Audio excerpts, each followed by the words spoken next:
26, verso 12 em diante, diz assim a palavra do Senhor. Isaac semeou naquela terra e, no mesmo ano, recolheu 100 por um, porque o Senhor o abençoava. Ele enriqueceu, continuou prosperando e ficou riquíssimo. Tinha ovelhas e bois e grande número de servos, de maneira que os filisteus tinham inveja dele. Mais uma vez, só esse trecho. De maneira que os filisteus tinham inveja dele. Verso 15. E, por isso, lhe entulharam todos os poços que os servos de seu pai haviam cavado, nos dias de Abraão, enchendo-os de terra. Abimeleque disse a Isaque: saia da nossa terra, porque você já é muito mais poderoso do que nós. Então Isaque saiu dali e se acampou no vale de Gerá, onde ficou morando. Isaque tornou a abrir os poços que haviam sido cavados nos dias de seus pais, de seu pai Abraão, porque os filisteus os haviam entulhado depois da morte de Abraão, e lhes deu os mesmos nomes que o seu pai já lhes tinha dado. Os servos de Isaque cavaram no vale e acharam um poço de água nascente, mas os pastores de Gerar entraram em conflitos com os pastores de Isaque, dizendo: esta água é nossa. Por isso Isaque chamou o poço de Ezeque, porque entraram em conflitos com ele. Então cavaram outro poço e também por causa desse houve conflito. Por isso recebeu o nome de Sitna. Partindo dali, Isaque cavou ainda outro poço, e como por esse não houve conflito, deu-lhe o nome de Reubote. Ele disse: porque agora o Senhor abriu espaço para nós, e vamos prosperar nesta terra. Dali Isaque foi para Berseba. Na mesma noite o Senhor lhe apareceu e disse: eu sou o Deus de seu pai Abraão. Não tenha medo, porque eu estou com você. Eu o abençoarei e multiplicarei a sua descendência por amor de Abraão, meu servo. Então Isaque levantou ali um altar, e tendo invocado o nome do Senhor, armou a sua tenda, e os servos de Isaque abriram ali um poço. Obrigado, Senhor, por tudo que o Senhor já fez, pelo momento da ceia, pelo momento, ó Deus, que tivemos diante da Tua presença, louvando e adorando. Agora pedimos que o Senhor abra o nosso coração e o nosso entendimento, que a Tua palavra possa entrar em nós, trazendo águas que renovam o nosso ser. A Tua palavra, ela é fonte de vida. A Tua palavra, ela é espada cortante. Penetra e fala segundo a Tua boa vontade. É o que pedimos e agradecemos em nome de Jesus. Amém e amém, Senhor. Queridos, a poetisa Cora Coralina foi, sem dúvida nenhuma, uma das mulheres que mais escreveu poemas bonitos no Brasil. Essa mulher é ali da região de Goiás, se eu não estiver enganado, ela é da própria cidade de Goiânia. E dizem os estudiosos, aqueles que gostam de poemas, que essa mulher foi a mulher que mais escreveu poemas e uma das mais respeitadas do Brasil. Porém, ela teve uma história muito conturbada, muito difícil. Cora Coralina, ela nasceu numa família onde o pai era muito machista. Muito machista. E o pai dizia que mulher não podia aprender a ler e a escrever. Que, na verdade, mulher não tinha o porquê ler e escrever. Que mulheres que queriam ler e escrever eram mulheres que não honravam seus maridos, que não eram mulheres honradas. Então, ele não permitia que as suas filhas aprendessem a ler e a escrever. Porém, essa mulher, ela começou a estudar quando criança, sozinha, escondida no quarto da casa dela, se dedicando, buscando aprender, pedindo ajuda para a mãe, pedindo ajuda para os irmãos. Ela aprendeu a ler e aprendeu também a escrever. Depois de grande, ela começou a escrever muitos poemas e deixava esses poemas guardados.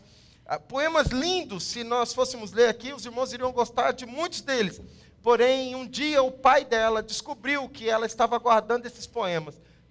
Deu uma surra nela, pegou esse acervo de poemas e queimou todos eles. Queimou, jogou fogo em todos aqueles que ela já tinha guardado, e o Brasil perdeu muitos poemas bonitos por causa disso. Aquela mulher revoltada com aquilo que o pai fez, procurou alguém para se casar, e casou rápido. Mas quase sempre isso acontece. Ela buscou alguém para fugir de casa e acabou casando com outro homem que era igual ou pior do que o seu próprio marido. Um outro homem completamente machista, um outro homem também que não dava liberdade para que ela fizesse absolutamente nada, um outro homem que tinha um perfil do pai. É incrível como isso acontece. Muitas famílias, seja moças ou rapazes, têm conflitos dentro do lar e procuram pessoas parecidas para poder dar continuidade à sua vida. Mas bem, ela casou. E lá em Goiânia teve um concurso do jardim mais bonito. E essa mulher, como o marido dela não permitia também que ela escrevesse, ela escrevia escondido, guardava e ficava cuidando do jardim. Era uma mulher que tinha o prazer de trazer beleza e de mostrar beleza. Então ela cuidava muito do jardim e no concurso ela resolveu se inscrever. E ela ganhou como o jardim mais bonito da cidade de Goiânia. Ganhou um prêmio. E essa notícia correu pela cidade. O marido estava no trabalho quando recebeu a notícia de que a esposa tinha ganhado como o jardim mais bonito da cidade. Sabe o que ele fez? Correu para casa, abraçou, beijou e parabenizou. Não. Correu para casa, deu uma surra nela, pegou um tesourão e cortou todas as flores do jardim daquela mulher. Todas as flores, todas as flores. Destruiu todas as flores que tinham no jardim dela. Ela chorou, ficou triste e continuou escrevendo poemas e continuou cuidando do jardim que ainda tinha sobrado. É muito interessante essa história que nós acabamos de ler de Gênesis e o paralelo que eu quero fazer também com essa mulher. Esse texto que nós acabamos de ler é, na verdade, uma metáfora da vida. Nós vemos aqui dois tipos de pessoas também em Gênesis capítulo de número 26, como hoje continuamos vendo o mesmo perfil de pessoas. Nós vemos um grupo que está cavando poços no meio do deserto. Pessoas que estão buscando água, que estão buscando fonte de vida, não só para si, mas para outros também. Quando nós olhamos esse texto, nós vemos que Isaac, ele já tinha recursos, ele já tinha água, ele já tinha condições suficientes para ele já tinha prosperado, mas apesar de estar próspero, ele continuava cavando poços e desentulhando os poços que o pai tinha cavado no passado, para que outros pastores de ovelhas, para que outros pastores de animais, para que outros homens que criavam animais, pudessem ter água para o seu rebanho. Porém, a Bíblia nos diz que movido de inveja, verso 15, os filisteus sempre entulhavam os poços dele. Sempre jogavam entulho, lixo, terra, areia para dentro dos poços que Isaac ia cavando. Nós vemos aqui poços sendo abertos e poços sendo entulhados. O texto nos fala que Isaac abriu os poços e os filisteus vinham e entulhavam, jogavam lixo. E a grande questão era o porquê. E o único motivo que a Bíblia relata é porque Deus estava com ele e ele prosperava e os outros tinham inveja dele. Mas o que eu acho maravilhoso aqui nesse texto é o que Isaac faz diante de tal situação complicada. E essa é a grande questão na nossa vida. O que fazer quando entulharem os nossos poços? Como devemos nos posicionar? Que atitude devemos ter quando os nossos poços estão sendo entulhados? Isaac toma aqui algumas decisões diante dessas atitudes mesquinhas, dessas atitudes reprováveis dos filisteus, e eu creio de todo o coração que essas atitudes de Isaac também devem ser atitudes que devemos tomar diante de situações como essa que ele está vivendo. A palavra do Senhor Jesus nos diz, sobre tudo que deve guardar, guarde o seu? Isso, porque dele procedem as fontes da vida. Vamos repetir esse versículo? Diga assim, sobre tudo que eu devo guardar, guarde o coração, porque dele procedem as fontes da vida. Veja que esse homem está buscando fontes para a sua existência, mas eu gostaria de fazer um paralelo a respeito daquilo que acontece no cotidiano da nossa vida e como isso entulha a nossa alma, entulha o nosso coração e tenta também barrar as fontes da nossa vida de fluir, de gerar água e de dar continuidade na nossa caminhada espiritual, emocional, relacional e na nossa vida cristã também. Esse texto, ele nos mostra a atitude de Isaac diante de poços literais que estão sendo cavados. Mas cada poço que é cavado e enterrado, ele desentulha e ele mostra uma atitude de como podemos vencer as adversidades da vida, sejam elas físicas ou sejam elas emocionais. Preste bem atenção nesse texto e olha de novo comigo Gênesis 26, especialmente o verso 17. Olha a postura, vamos olhar o 15 e o 17, olha a postura que ele tem. E por isso, lhes entulharam todos os poços que os servos de seu pai haviam cavado nos dias de Abraão. Por isso que, olha o verso 14, tinha ovelhas e bois e grande número de servos, de maneira que os filisteus tinham inveja dele. E, por isso, lhe entulharam todos os poços que os servos de seu pai haviam cavado nos dias de Abraão, enchendo-os de terra. Agora, olha a atitude dele no verso 17, verso 17, então Isaac saiu dali e se acampou no vale de Gerar, onde ficou morando. Aí lá no vale de Gerar ele cava outro poço, e vem e enterra de novo o poço que ele cava. E qual é a atitude que ele toma de novo? Verso 22, parte A, olha aí na sua Bíblia. Partiu dali Isaac e cavou ainda outro poço. Ele parte de novo daquele lugar onde ele estava. Ele vem aqui, cava poço, alguém vem e entulha. Na verdade, se você olhar, ele herda alguns poços que o pai e os servos do pai dele, Abraão, já tinha cavado e deixado para os filhos. Mas vem os filisteus e entulham. Ele então desentulha esses poços. Eles vêm e entulham de novo. E ele diz, esse povo é um povo complicado. Vou sair de perto desse povo. E ele vai para um outro lugar. E ele cava um novo poço. E vem eles novamente, os filisteus entulham aquele poço. Ele dá um nome para aquele poço, nome de contenda, e esse lugar é um lugar de contenda, e diz, vamos sair daqui, vamos para um outro lugar. A primeira atitude que eu aprendo com Isaac é que nós precisamos aprender a nos afastar daqueles que só desejam entulhar a nossa alma, aqueles que desejam entulhar os nossos poços, aqueles que desejam destruir as fontes de vida que o Senhor plantou dentro de nós. Ele decidiu mudar de ambiente, ele decidiu arejar a mente, ele decidiu conhecer gente nova. E essa é uma atitude sábia, afastar-se, descobrir as novas oportunidades, continuar a ir à frente. Queridos, mudanças nem sempre são fáceis, mudanças muitas vezes são difíceis, mas elas exigem de nós coragem. Isaac tinha boas intenções econômicas para se manter naquele lugar. Isaac tinha tudo para se manter ali, porque a Bíblia diz que Deus o estava prosperando naquele lugar. Poxa, se Deus está me abençoando, por que é que eu vou sair daqui? Se Deus está me prosperando, por que é que eu vou sair deste lugar? O seu negócio prosperava, ele estava ali naquela região onde a bênção de Deus estava sobre ele. A família dele ia bem, ele já tinha poços para o seu gado, mas ele estava cavando novos e as pessoas estavam entulhando. Mas ele sabiamente percebeu que não dava para continuar ali onde ele estava. Preste bem atenção nisso, nós precisamos aprender a identificar o ambiente onde nós estamos. Pedimos graças para o Senhor, vermos de verdade se as nossas fontes não estão sendo entulhadas. E se tiver, tomar uma posição para nos afastarmos daquele local.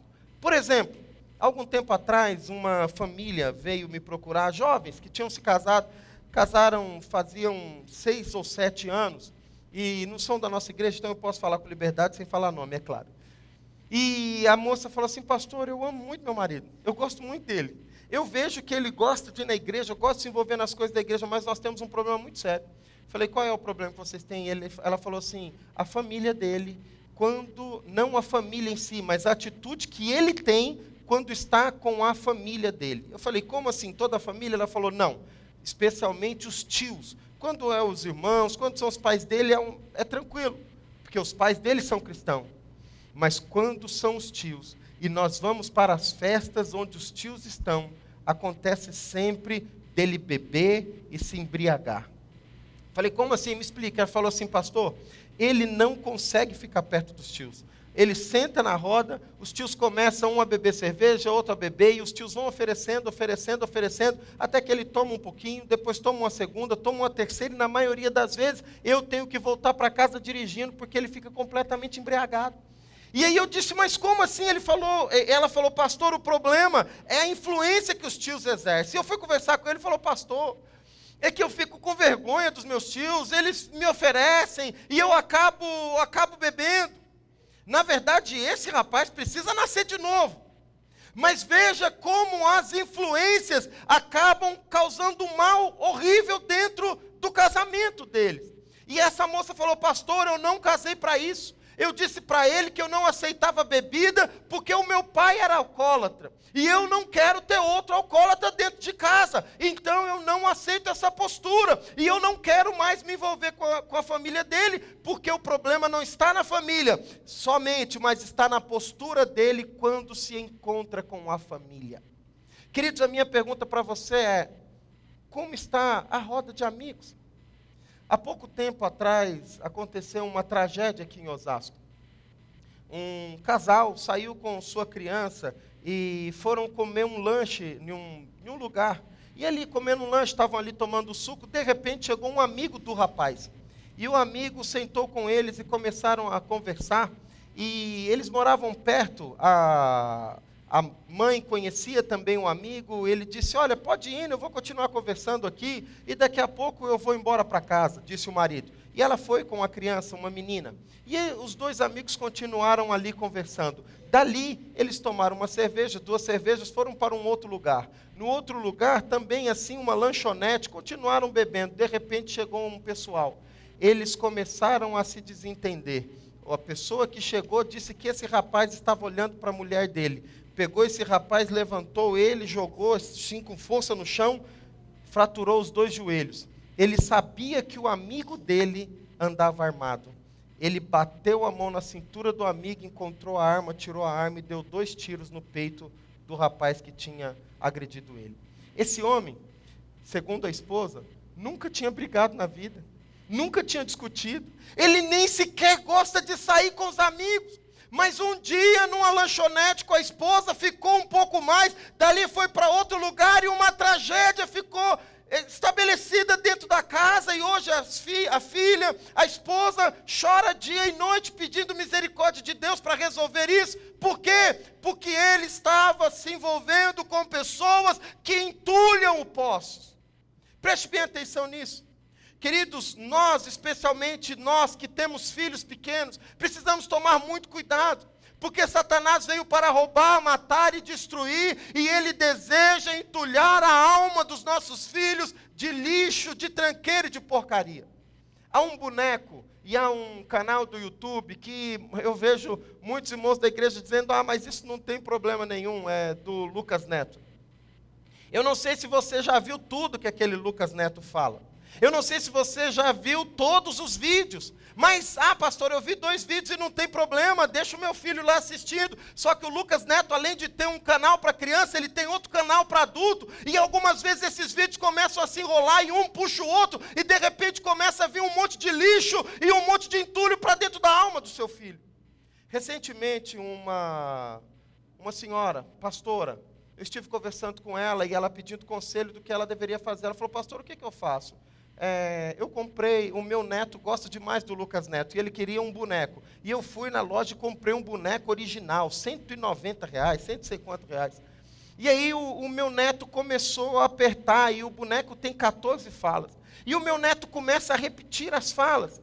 Só que aí, pastor, eu descobri, quando o meu neto repetiu uma das falas, que tinha uma fala lá que, a 14ª, a 13ª ou a 14ª, que eu fiquei assustada sobre o que é. A fala é assim, ele vai falando várias coisas. Giovana, acho que eu fiz uma bobeira, qualquer coisa boba assim. Parece uma coisa inocente, um bonequinho bonitinho. Mas lá no meio, ele diz uma fala desse jeito. Salve Jorge. Aí eu eu falei, bom, eu não conheço bem, mas eu vou pesquisar, e depois eu continuei conversando com ela. Você sabe o que é Salve Jorge? Salve Jorge é uma saudação usada na Umbanda para dar boas-vindas ao Ogum. Salve Jorge é uma invocação e dizendo, seja bem-vindo aqui neste lugar. E nós, líderes, homens, mulheres de Deus, estamos trazendo isso para dentro da nossa casa como um brinquedo inocente para nossos filhos. Queridos, o inimigo da nossa alma deseja entulhar e destruir a nossa família. E quem é o responsável por guardar o coração dos nossos filhos? Somos nós, pais. A palavra de Deus diz que os filhos são herança do Senhor. Não são eles que têm que ter sensibilidade do que é bom ou do que é ruim, somos nós que devemos fazer isso. E o tiririririri, eu não fazia ideia, mas eu fui fazer uma pesquisa, e no Google está lá, é só você colocar Salve Jorge, tiririririri. O Salve Jorge tiririririri é o nome de um centro Umbanda. E aí, a gente abre a nossa casa para isso. A gente deixa os nossos filhos soltos no YouTube, na televisão, no WhatsApp, em qualquer lugar. Aliás, deixa eu abrir parênteses. Os irmãos, eu até queria ter dito isso de manhã, os irmãos sabem que redes sociais têm idade para poder usar. Queridos, redes sociais têm idade. Nós temos meninos da nossa igreja com 10 anos de idade que têm Twitter. Mas é proibido o Twitter para menor de 14 anos de idade. Alguma coisa está errada. E se você, pai, não está acompanhando, você precisa começar a acompanhar. Porque seu filho tem 11, 12 anos de idade, ele não pode ter Facebook, a não ser que seja supervisionado no seu nome. Porque no nome dele ele não pode ter, por causa que a lei proíbe isso. Mas aí o que é que a gente permite? Que mal tem tanta coisa boa. Deixa ele no Twitter, deixa ele lá no Facebook. Ele já começa mentindo para poder fazer o perfil dele, porque ele precisa dizer que ele não tem a idade que ele tem, porque senão não é liberado para ele, e nós achamos isso supernatural. Você acha que isso vai fazer um bem para a sua casa, para o seu filho, ou isso vai entulhar a sua alma? Queridos, Isaac estava bem, Isaac estava tranquilo, Isaac estava num lugar onde ele estava prosperando, mas ele disse assim, esse ambiente não é saudável para a minha família. Esse ambiente a contenda demais, esse ambiente a rincha demais, esse ambiente a inveja demais, esse ambiente a pessoas que desejam demais entulhar a nossa alma. Vamos mudar de lugar. Nós estamos numa época agora do Halloween. Alguns perguntam, pastor, Halloween pode participar? Queridos, a Bíblia diz que tudo te é lícito, mas nem tudo te convém. O Halloween, nem nessa passagem de tudo é lícito, deveria cogitar na nossa cabeça. Sabe por quê? Porque o Halloween também é conhecido como a festa das bruxas.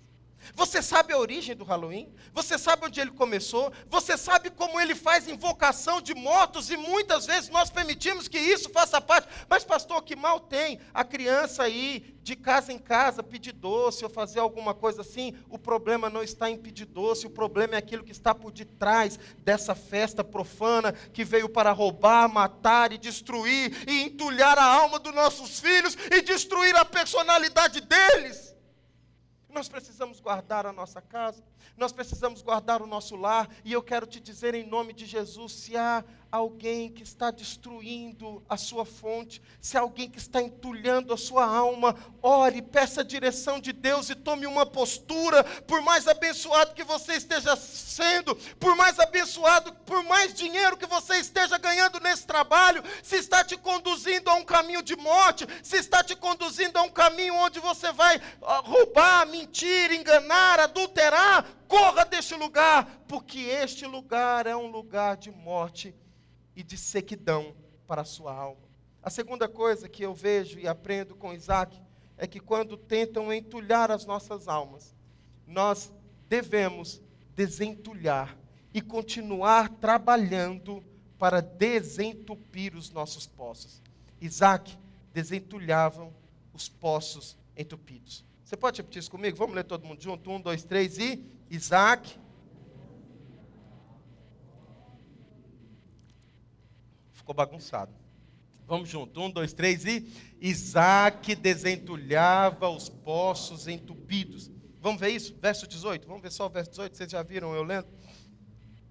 Isaque tornou a abrir os poços que haviam sido cavados nos dias de Abraão, seu pai, porque os filisteus os haviam entulhados depois da morte de Abraão, e lhes deu os mesmos nomes que o seu pai já lhes tinha dado.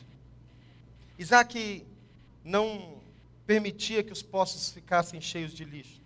Como eu disse no começo da mensagem, sobre tudo que se deve guardar, guarda o seu coração, porque dele procedem as fontes de vida. A minha pergunta não é somente para os poços físicos, mas são para as fontes de vida que o Senhor coloca dentro de nós. Como estão as suas fontes? Poços entulhados não favorecem ninguém. Queridos, você não pode simplesmente mudar de ambiente. Porque tem gente que pensa assim, não, então tudo bem, então eu vou mudar de lugar, e aí muda para um lugar, e muda para outro lugar, e muda para outro lugar, e muda para outro lugar, e muda para outro lugar, e nada muda. Existem situações que não são somente as mudanças que vão fazer a diferença em nossas vidas. Nós precisamos tomar postura de mudança de vez em quando, mas nós precisamos, sobretudo, tomar posturas, ficando ou mudando, de desentulhar a nossa alma. Nós não podemos nem ficar, nem tampouco mudar e continuar com os nossos poços, com as nossas fontes entulhadas de amargura, de dor, de ressentimento, de raiva, de ira, de falta de perdão. Sem água, sem vida, sem fonte, árido, estéril. Porque de alguma maneira alguém te feriu e te machucou. Há muitas pessoas que mudam. Há pessoas que mudam de cidade, há pessoas que mudam de bairro, há pessoas que mudam de casas, há pessoas que mudam de países e vão para outros países, mas levam consigo todo o entulho que foi lançado dentro da sua alma. Levam consigo todo o lixo que recebeu. E esses entulhos impedem que nascentes e águas cristalinas fluam dentro de nós, fluam dentro do nosso coração. A ausência de perdão, queridos, é um dos piores lixos que roubam a nossa alegria interior. Quantos de nós fomos feridos por situações distintas? Agora preste atenção em Abraão.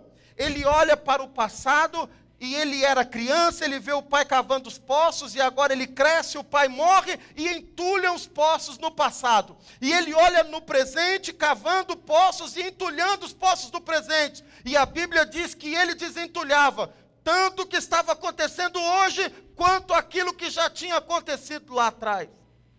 Sabe, nós precisamos de verdade pedir para que o Senhor nos dê graça para avaliar como está a nossa vida. Como está a nossa história, como está a nossa fonte de vida. A ideia que Isaque traz aqui para nós é que as atitudes que tomamos vão determinar a bênção e o futuro de Deus para nós.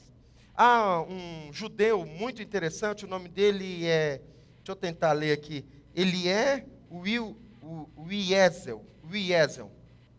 Ele foi um dos primeiros judeus a ser lançado nos campos de concentração no nazismo. Dizem alguns até que provavelmente ele tenha sido o primeiro, pelo menos naquele campo onde ele estava, ele foi o primeiro que foi lançado. Aquele homem conseguiu vencer o período de dor, de angústia dentro do campo de concentração. Mas ele tinha uma frase que ele sempre falava.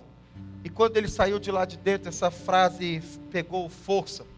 E se você tiver com a caneta, eu te recomendo até que você anote essa frase. Essa frase diz assim: nós não podemos impedir que as pessoas nos façam mal. Nós não podemos impedir que as pessoas nos façam mal. Mas podemos decidir o que vamos fazer com o mal que nos fizeram. Não tem como impedir que as pessoas nos façam algum mal. Mas podemos decidir o que vamos fazer com aquele mal que fizeram conosco. A grande questão na vida não está ligada somente àquilo que estão fazendo ou fizeram. A grande questão na vida não é somente se entulharam ou não seus poços. As grandes questões na vida não é se a vida foi injusta com você, se cortaram as flores do seu jardim, se queimaram os poemas que o Senhor te deu para escrever, se trouxeram angústia e perseguição, se fizeram algum mal, se te traiu, se te negou, se te abandonou, se te feriu, se te fez chorar, se te fez sofrer. A grande questão é o que você vai fazer com isso. Você vai se deprimir? Você vai se angustiar? Ou você vai dizer, Senhor, me ajuda a continuar caminhando, porque eu quero continuar cavando novos poços em nome de Jesus. Mas entulharam de novo. E ele disse, eu vou continuar cavando. Entulharam de novo. E ele disse, eu vou continuar cavando. Não só cavando novos, mas desentulhando o que já tinha sido entulhado.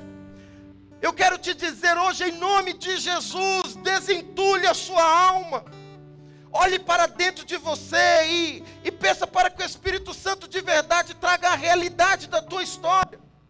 Quem sabe há narrativas que estão aí gravadas dizendo que você não pode, que você não tem condições, que você não tem valor, que você não é especial, que você não é importante, que você não presta, que ninguém nunca vai te amar, que você nunca vai vencer na vida. Não sei que tipo de entulho lançaram para dentro de você. Quem sabe te roubaram, quem sabe caluniaram, quem sabe mentiram.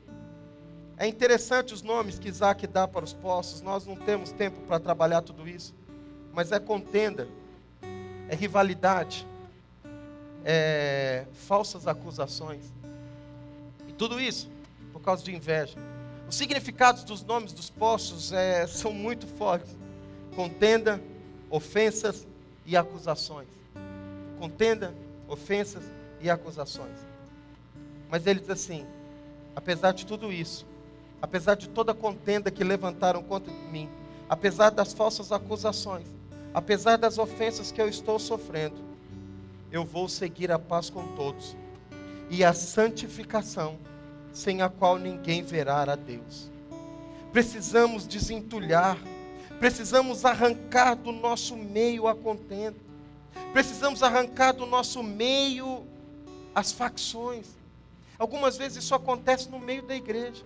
Algumas vezes um irmão fica sem falar um com o outro, isso é um absurdo. Algumas vezes isso acontece nas casas, algumas vezes isso acontece nos ministérios. Nós precisamos arrancar isso do nosso meio, em nome de Jesus. Alguns até podem dizer assim, pastor, você disse que eu tenho que desentulhar, mas você não sabe o que é que fizeram comigo. E é verdade, eu não sei mesmo. Alguns podem até dizer assim, mas eu tenho direito de requerer isso. Eu tenho direito de requerer aquele outro. Eu tenho direito de requerer tal coisa. Eu trabalhei, eu lutei, eu pelejei, eu tenho direito. Eu quero te dizer algo em nome de Jesus. Jesus Cristo tinha muito mais direito do que eu e do que você. Mas como ovelha muda, ele se entregou ao matadouro e disse, tudo entregarei em tuas mãos, Senhor. Ele abriu mão de todos os seus direitos e por isso o Pai o exaltou e o deu o nome que está acima de todo nome. Ele abriu mão de todos os direitos, ele lavou os pés de Judas e ele lavou os pés de Pedro. E no alto da cruz, com os braços abertos, ele olhou para aqueles que estavam chicoteando e o crucificando e disse, Pai, perdoa-lhes, porque eles não sabem o que fazem. Jesus tinha muito mais direito do que eu, mas ele não requereu. E ele é o nosso modelo. Ele é o nosso modelo. Ele nos convida para ser como ele. E Paulo diz, tem de vós o mesmo sentimento que houve em Cristo Jesus. Isso não é fácil.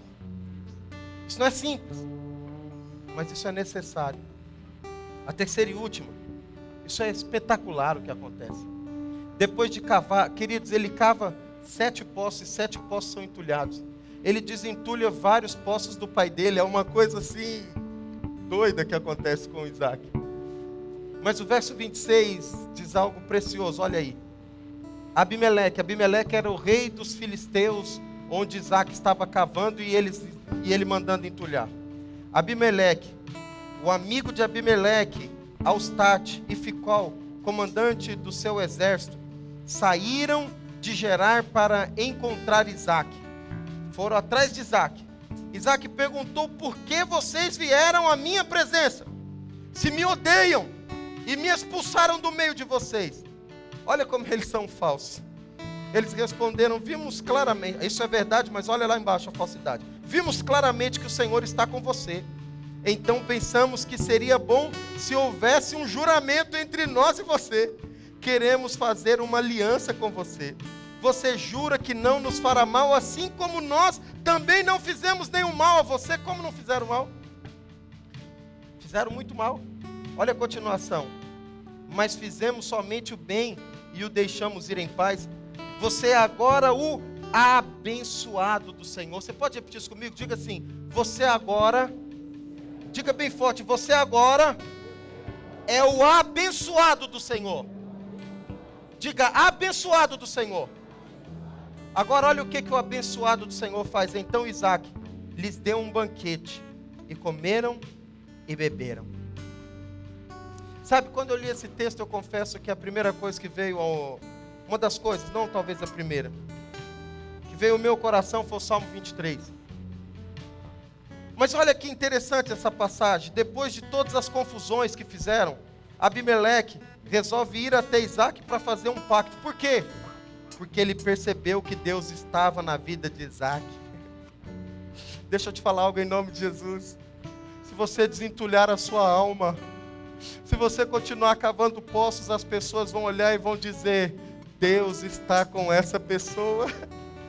Por mais mal que a gente tente fazer, Ele não consegue parar. Por mais que a gente persegue essa mulher, ela continua cavando poços e desentulhando a alma. O que é que tem? E eles vão olhar para dentro de você e vão perceber que há uma fonte que jorra a água da vida eterna. E essa fonte é Jesus. Porque todo aquele que tem sede, vem a mim e beba. E todo aquele que beber de mim, diz o Senhor, do seu interior fluirão rios de águas vivas. Agora o maravilhoso é que o salmista diz: o Senhor é meu pastor e nada me faltará. Deitar-me faz passo verdejante, guia-me mansamente a água tranquila, refrigera minha alma, guia-me pela vereda de justiça por amor ao teu nome. A tua vara e o teu cajado me consolam. Ainda que eu passe pelo vale da sombra da morte, não temerei a mal algum, porque tu estás comigo. Mas o que é maravilhoso é quando ele chega no verso 5, ele diz assim: preparas-me um banquete na presença dos meus adversários. Unges a minha cabeça com óleo e o meu cálice transborda. Agora olha que coisa espetacular. Isaac estava diante dos adversários dele. E a Bíblia nos diz, verso 30, olha aí. Então Isaac lhes deu um banquete, e comeram e beberam. O banquete foi preparado. Mas preste bem atenção. Não foi Deus que desceu e fez o banquete. Deus deu graça e vitória para Isaac. Deus promoveu cura no coração dele. Mas quem preparou o banquete para comer com os adversários foi o próprio Isaac. A minha terceira